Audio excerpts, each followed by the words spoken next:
É, moleque, que Brasileirão a gente vai ter esse ano, hein? É um campeonato que vem sendo muito disputado desde o primeiro colocado até o último. O Botafogo dispara na liderança de novo, abre uma vantagem para os seus rivais, ganha mais uma em cima do Internacional. O Palmeiras não se deixou abalar pela derrota no Rio de Janeiro para o Botafogo, já emenda mais uma vitória, ganha do Cruzeiro, que é um grande rival, e segue ali na cola do líder. Assim como o Flamengo, que apesar de uma atuação um pouco abaixo do seu nível normal, tem os seus reforços agora de volta da Copa América e ganhou do Criciúma de virada. Bastante coisa pra gente comentar nesse Leigos da Bola aqui, mais um vídeo nosso.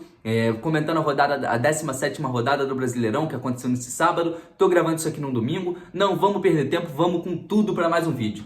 Começando pelo líder, obviamente, o Botafogo venceu venceu o Internacional dentro da sua própria casa, né, no Rio de Janeiro. O Botafogo chega ao 5º jogo seguido vencendo, 4 jogos sem sofrer gols e 7 partidas sem perder. Realmente um desempenho muito regular do Botafogo. O Botafogo que tem uma zaga hoje muito sólida, com Barbosa e Baixo, vem fazendo grandes atuações, como foi contra o Palmeiras. O John, o seu goleiro, também vem conseguindo garantir resultados para o Botafogo, coisa que faltava muito no ano passado, né? O Botafogo no segundo turno do ano passado perdia muitos jogos porque no segundo tempo baixava o rendimento e aí não tinha peças sólidas, confiantes para decidir lá atrás. Esse ano completamente diferente. O John mesmo fez uma defesa ontem no finalzinho do jogo, muito grande mesmo, garantiu o resultado do Botafogo, uma bola chutada de fora da área que tem um desvio no zagueiro que sangra abaixo e o John faz uma defesa de mão trocada. Mais uma vitória do Fogão, tem bastante coisa pra gente falar.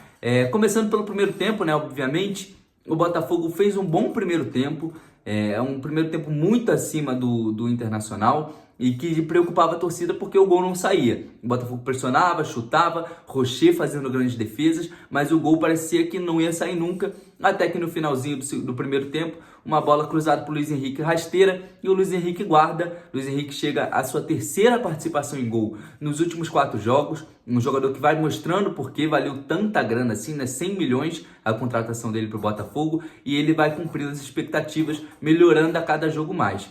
Partindo para o segundo tempo, um segundo tempo bem abaixo das duas equipes.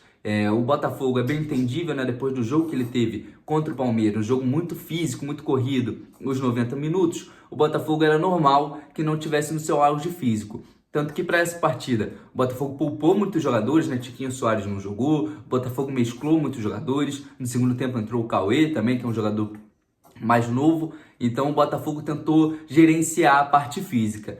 Já o Internacional segue na sua derrocada, né? O Inter não consegue vencer, já entra numa sequência bem ruim aí e ainda tem muito Brasileirão para rolar, mas vai se criando um certo alarme em volta do Internacional. Foi a estreia do Roger ontem no comando técnico da equipe e a equipe não chegou a jogar mal. O Botafogo é um time hoje muito superior ao Internacional, mas o primeiro tempo realmente o Internacional não conseguiu acompanhar o ritmo do Botafogo. O Botafogo foi muito mais feroz, foi muito mais ao ataque, teve muito mais garra nesse primeiro tempo. No segundo, quando o Botafogo abaixou um pouco mais o ritmo, o Inter aproveitou, conseguiu ficar mais tempo com a bola no pé, conseguiu gerar algumas oportunidades, mas acabou parando na zaga do Botafogo e no goleiro John. O Botafogo vai disparando na liderança, deixou o Palmeiras para trás na última partida, né? Abriu 3 de vantagem para o Palmeiras, já abre uma vantagem para o Flamengo também, mas a gente está muito no início do campeonato, tem muita bola para rolar ainda, tem muito jogo ainda para acontecer, então não tem nada definido. Mas o Botafogo desse ano promete muito para os seus torcedores. O Botafogo vai conseguindo ganhar cada vez mais confiança com partidas como a que fez ontem, partidas que, apesar de não estar no seu auge físico, consegue ganhar e consegue se impor dentro de casa, o que é muito importante. A torcida fez o seu papel, mais de 30 mil pessoas foram no estádio ontem acompanhar a vitória do Botafogo, então aos pouquinhos as coisas vão se arrumando. Tem bastante coisa pra gente ver desse Botafogo aí ainda durante o ano, é um time que é gostoso de acompanhar, é um time que joga um futebol bonito, e é um time que promete bastante para esse ano disputar todos os títulos que tiver a possibilidade, como na Libertadores pega o Palmeiras nas oitavas de final, na Copa do Brasil pega o Bahia também, já foram feitos sorteios, são 2 grandes jogos, o Botafogo não pegou nenhum jogo fácil aí, né? Não pegou nenhum time que não esteja jogando muito bem, o que é difícil no Brasileirão desse ano. Então, mais uma boa partida, mais uma vitória e o Botafogo rumo ao título. Passando agora para o jogo do Flamengo contra o Criciúma, o Flamengo vem preocupando bastante. É o terceiro jogo em casa que o Flamengo não consegue desempenhar e é o terceiro jogo em casa que o Flamengo sai atrás do seu adversário contra adversários bem inferiores a ele. O Criciúma abriu o placar, saiu na frente no primeiro tempo e o Flamengo ficou meio perdido. De novo, o Flamengo joga um futebol que, mesmo não sendo ruim, é um futebol que não convence tanto. Ontem dependeu de duas penalidades, né? E uma bola da Arrascaeta, que a gente sabe que tira alguns coelhos da cartola. E aí, com duas penalidades, o Pedro ele desperdiça a primeira, mas na segunda o Gabigol guardou. O ponto principal desse jogo foi o segundo pênalti, né? O primeiro já deu muita polêmica e a gente achou que ia terminar por aí, né? Sempre tem que ter uma polêmica no Brasileirão, mas o segundo pênalti foi bem diferente, para dizer o mínimo. O jogador o Barreto, ex-Botafogo, aliás, ele chuta uma bola jogada em campo na bola que o Everton Cebolinha estava dentro da área e, segundo as regras, isso é penalidade. Eu tô vendo bastante gente, principalmente no Twitter, né, que é onde a gente acompanha mais futebol, falando que o Flamengo foi ajudado. Não foi ajudado. Vamos pegar para ler as regras, vamos pegar para estudar. Esse tipo de lance já está previsto em regra, já está previsto nas leis da CBF para uma partida. E é para ser marcada a penalidade. O Barreto chuta um objeto, no caso uma bola de futebol que foi jogada no gramado, na bola que o Everton Cebolinha estava dentro da área. E isso, segundo a regra, é penalidade para o time do Flamengo. Então o juiz acertou completamente. Não foi um lance que era para gerar tanta polêmica assim. Não é um lance que a gente tem que falar que o Flamengo foi ajudado. No primeiro pênalti, eu até entendo o questionamento. Eu mesmo ainda não me decidi se é para pênalti, se não é para pênalti, aquele lance ali. Mas é um lance que é totalmente interpretativo. Já no segundo, é um lance que está previsto na regra, é um lance que a gente já sabe o que deve acontecer e o juiz só cumpriu com o que era certo. Então, essa polêmica não era nem para estar existindo no momento. Partindo para a partida em si, o Flamengo faz mais um jogo que, por ter superioridade em questão de qualidade no elenco, o Flamengo tem muito jogador bom. A gente sabe que o Flamengo hoje, provavelmente tem o melhor elenco do Brasil, ali junto com Palmeiras, Botafogo, Galo, mas o Flamengo tem um baita elenco.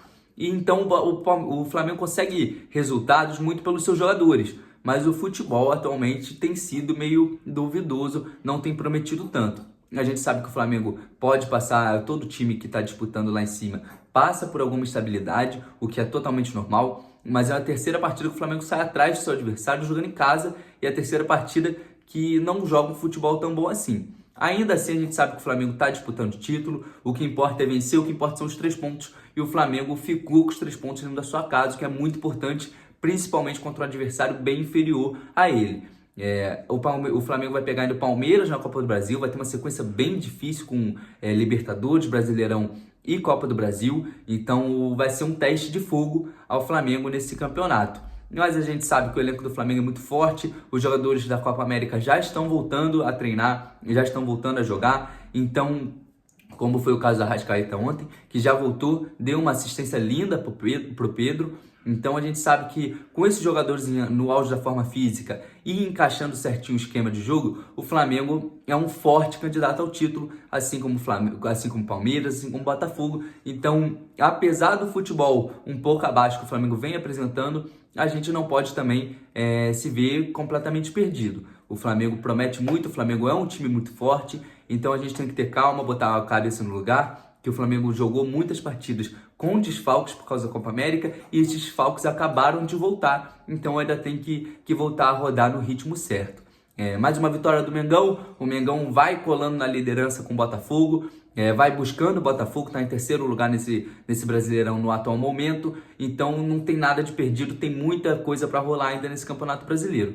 Por último, mas não menos importante, tivemos Palmeiras e Cruzeiro lá em São Paulo, no estádio do Palmeiras. O Palmeiras já volta ao ritmo normal, que é vencer, ganha do Cruzeiro, que é um grande adversário, um ótimo time, mas mostra por que está na frente do Cruzeiro na tabela. O Palmeiras hoje é um time muito mais pronto, muito mais preparado do que o Cruzeiro, que é um time em formação, apesar das grandes peças que tem. Um primeiro tempo que, apesar do equilíbrio na posse de bola, o Palmeiras criou mais finalizações, teve mais chances, então o Palmeiras venceu e venceu merecidamente. Ainda assim tem algumas coisinhas pra gente comentar.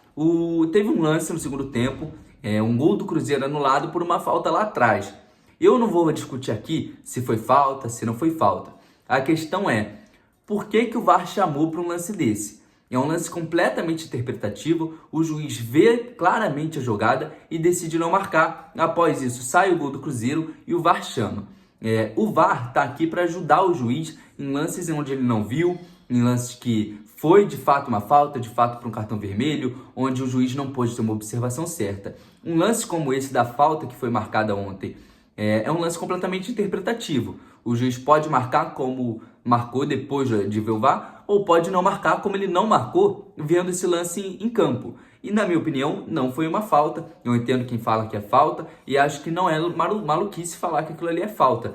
Mas ainda assim é um lance interpretativo. A gente pode ver milhões de interpretações diferentes, cada um pode achar a falta por um motivo e cada um pode não achar falta por motivos diferentes. Ainda assim, o VAR chamar mostra o despreparo da arbitragem brasileira, que acabou manchando um pouco a partida que a gente teve, que foi uma boa partida. O Palmeiras e o Cruzeiro são grandes times, o Palmeiras ganhou com méritos, foi superior ao Cruzeiro, principalmente no primeiro tempo. O segundo tempo foi de maior equilíbrio, mas o Palmeiras jogou bem, o Palmeiras venceu mais uma e continua na cola do Botafogo, que é o líder. Ainda assim, essas questões de arbitragem, eu não quero ser radical, como o John Texor e alguns torcedores são, falando que é a manipulação, que a CBF quer ajudar o Palmeiras, mas ainda assim é muito ruim a gente ver isso para a imagem do Brasileirão, né?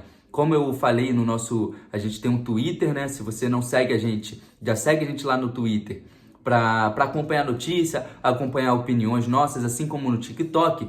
Mas eu falei lá, quando cheguei a comentar lá, o quanto que a arbitragem brasileira, a CBF e o senhor Edinaldo, que é o nosso presidente atualmente, eles atrapalham o espetáculo do brasileiro. A gente tem times muito fortes esse ano, Bahia, Botafogo, Cruzeiro, Palmeiras, Flamengo, o Galo, que apesar da má fase é um time que tem grandes jogadores, e acaba que esses times são atrapalhados pela CBF, que não bota regras em gramados, não bota uma arbitragem preparada para os confrontos. Então isso acaba manchando muito a imagem do Campeonato Brasileiro, que se fosse de forma bem organizada seria talvez um dos campeonatos mais vistos do mundo, um dos campeonatos com maior nível do mundo, assim como é a Premier League, a Liga Italiana, a La Liga. Então a gente tem um produto que ele é muito mal aproveitado. O Brasileirão hoje é um campeonato de grandes times, grandes jogadores. A gente vê cada vez chegando mais jogadores de grife aqui, como é o Luiz Henrique, como é o Coutinho, como é o Felipe Anderson. E cada vez mais esses jogadores são atrapalhados, a visibilidade do Brasileirão é atrapalhada, a imagem que o Brasileirão transmite é atrapalhada. Hoje é uma imagem de confusão, é uma imagem de um campeonato desorganizado, de um campeonato com gramados ruins, com uma arbitragem extremamente duvidosa, sendo que o espetáculo deveria focar mais nos jogadores que tem nesse campeonato, nos grandes times que tem, nas grandes disputas por título que a gente está vendo. Voltando para o jogo, não vamos nos estender muito aqui na arbitragem, a gente gosta de futebol jogado. O Palmeiras ganha bem. O Palmeiras segue na disputa do título, apesar da derrota para o Botafogo. Uma derrota não acaba com um campeonato de pontos corridos. O Botafogo continua na liderança, 5 vitórias seguidas, mas o Palmeiras mostra que está aqui e vai ficar aqui até o final, como foi no ano passado, em que o Botafogo deslizou, o Palmeiras logo tomou a liderança e levou o título para casa. Então o Palmeiras segue na sua força, tem grandes confrontos, assim como o Flamengo que a gente comentou. O Palmeiras pegou um sorteio de Copa do Brasil e Brasileirão muito difícil. Vai pegar o Flamengo na Copa do Brasil, na Libertadores pega o Botafogo. Então esses times que brigam pelo título do Brasileirão hoje vão ter grandes testes até o final da sua temporada. São times que vão ter que saber gerenciar muito bem a parte física, a parte mental e o futebol jogado. Os técnicos vão ter muito trabalho, muito estudo para conseguir manter esses times no topo da tabela. Claro que tem a vantagem de ter grandes jogadores que conseguem executar melhor as funções, entender melhor os seus papéis. Mas é um campeonato que vai ser disputado até o final, promete muito, mais do que o do ano passado. Do ano passado, apesar de ter grandes atuações do Botafogo, principalmente, mas também de outros times, foi um campeonato que a gente não tinha grandes jogos, não tinha grandes disputas, como a gente está tendo nesse ano. Tanto na parte de baixo da tabela, a gente vê que todos os times estão brigando muito para sair lá do fundo do poço. E no topo da tabela a gente vê que cada vez mais os times estão disputando um com o outro, cada vez mais tem concorrentes, como é o São Paulo, Botafogo, Cruzeiro, Palmeiras, Flamengo. São muitos times disputando por essa liderança, disputando por esse título. É um Brasileirão de alto nível técnico, e apesar dessas questões de arbitragem, de CBF, da questão fora de campo, a gente tem que se apegar ao espetáculo que está sendo o Brasileirão e aproveitar esse espetáculo da melhor maneira. Eu vou ficando por aqui, agradeço a vocês que me assistiram. Tem bastante coisa para rolar nesse Brasileirão, mais uma rodada maravilhosa. Eu peço para vocês que deixem o like de vocês aí, compartilhem para algum amigo que é botafoguense, cruzeirense, palmeirense, quem for. Quanto mais gente a gente unir nessa família, melhor pra gente. Acompanhe a gente também no Twitter, para quem gosta de ver algumas opiniões, debate, notícias também. É o melhor lugar para você. E para quem não tem esse tempo todo, que nem o vídeo de hoje ficou um pouquinho mais longo, vê a gente lá no TikTok, no nosso Instagram, que a gente tá sempre postando por lá também. Obrigado pela companhia e eu vou ficando por aqui. Valeu!